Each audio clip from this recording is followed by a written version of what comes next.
Thank you all for tuning into Big Mama Story Time. Story Time! Don't forget to like, subscribe, comment to my page. Here we go.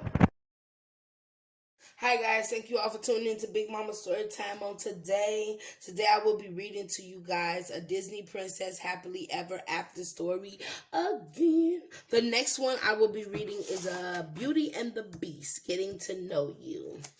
Okay. I haven't did a Beauty and the Beast in a while, guys, so let's get into this. Belle placed a blanket over the sleeping beast as Mrs. Pot the teapot, Coxsworth the mantel clock, and Lumiere the candelabrum looked on. Maybe the beast has a heart after all, thought Belle. That day he had rescued her from a pack of wolves. Even though the beast was angry with Belle for leaving the castle, he had risked his life to save hers. Maybe I could try harder to be his friend, she told herself.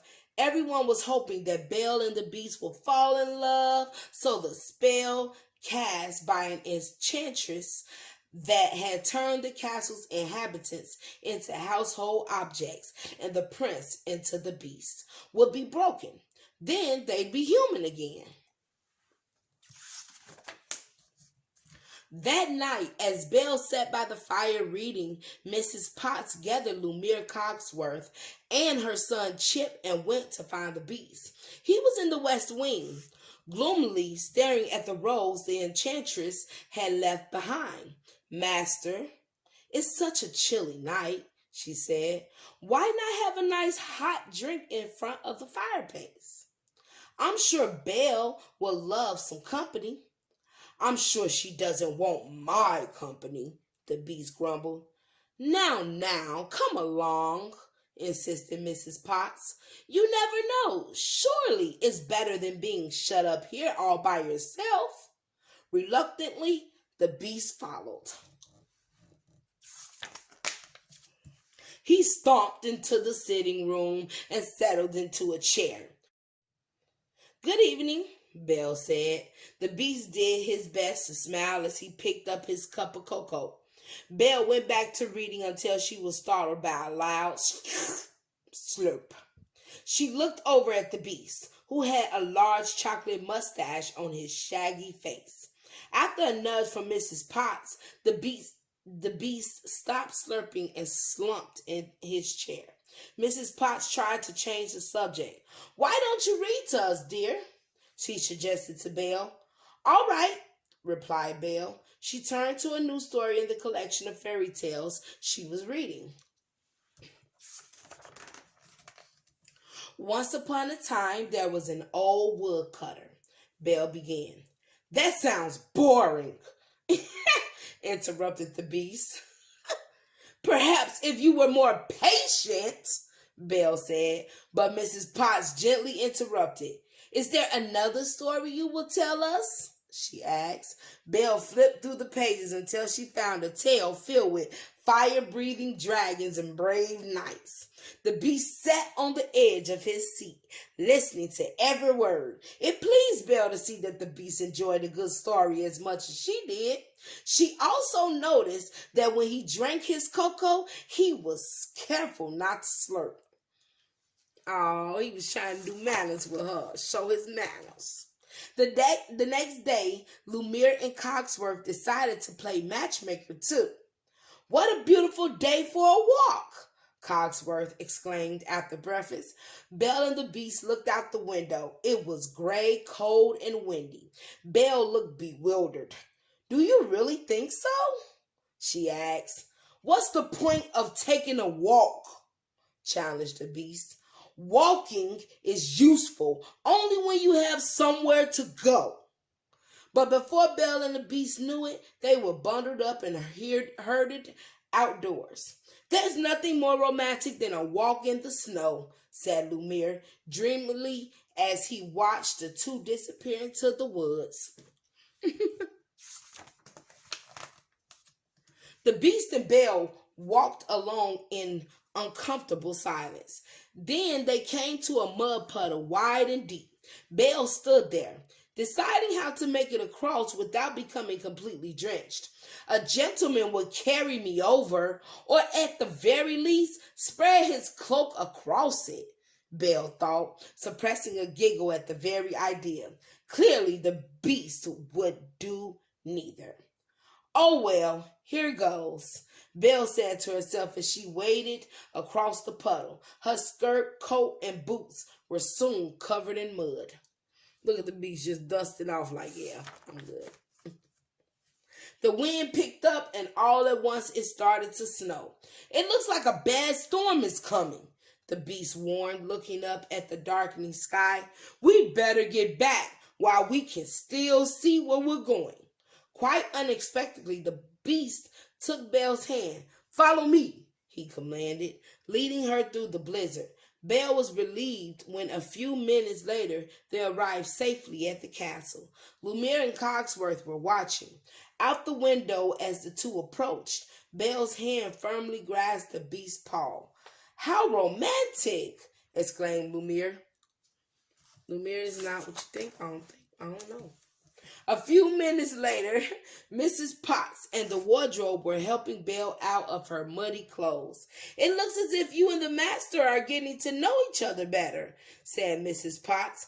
Belle hesitated. I suppose, she answered. There is so much about him that's gruff and rude. Yet, he's full of surprises. In another part of the castle, Coxsworth and Lumiere were helping the beast dry off. Did you have a nice time? Coxsworth asked. Well, the beast began. Belle can be rather boring and proper, but when she walked through the mud without complaining, and she didn't act scared at all when she got caught in the storm, she's kind of surprising.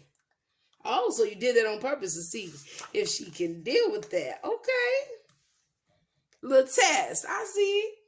That afternoon, Mrs. Potts prepared a lovely lunch and served it in the greenhouse. She thought the beautiful room was the perfect romantic setting for the pair's budding friendship. Remember, Master, Lumiere said to the beast beforehand, young ladies appreciate politeness. Try to be understanding.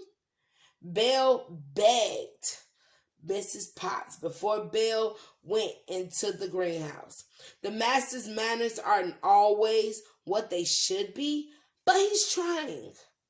The demi-companions entered the greenhouse and sat stiffly at the table. Belle forced a smile and the beast managed an unconvincing grin. Both were tired of trying to be on their best behavior. I know, right? Just be yourselves. When Mrs. Potts had gone, the beast began to devour a chicken leg. And after Belle made a big display of picking up her napkin and placing it on her lap, the beast hurriedly grabbed his own napkin and did the same. Isn't this lunch delicious? Asked Belle. Answered the beast, his mouth stuffed with food. Just then, the beast noticed his napkin on the floor. As he dug down to retrieve it, he knocked the table over, sending the lunch crashing to the floor. A roll even flew off his plate and landed in Belle's lap. Even the beast knew throwing food was not polite. He was about to apologize when he saw a playful smile spread across Belle's face. To his surprise, she pitched the roll right back at him.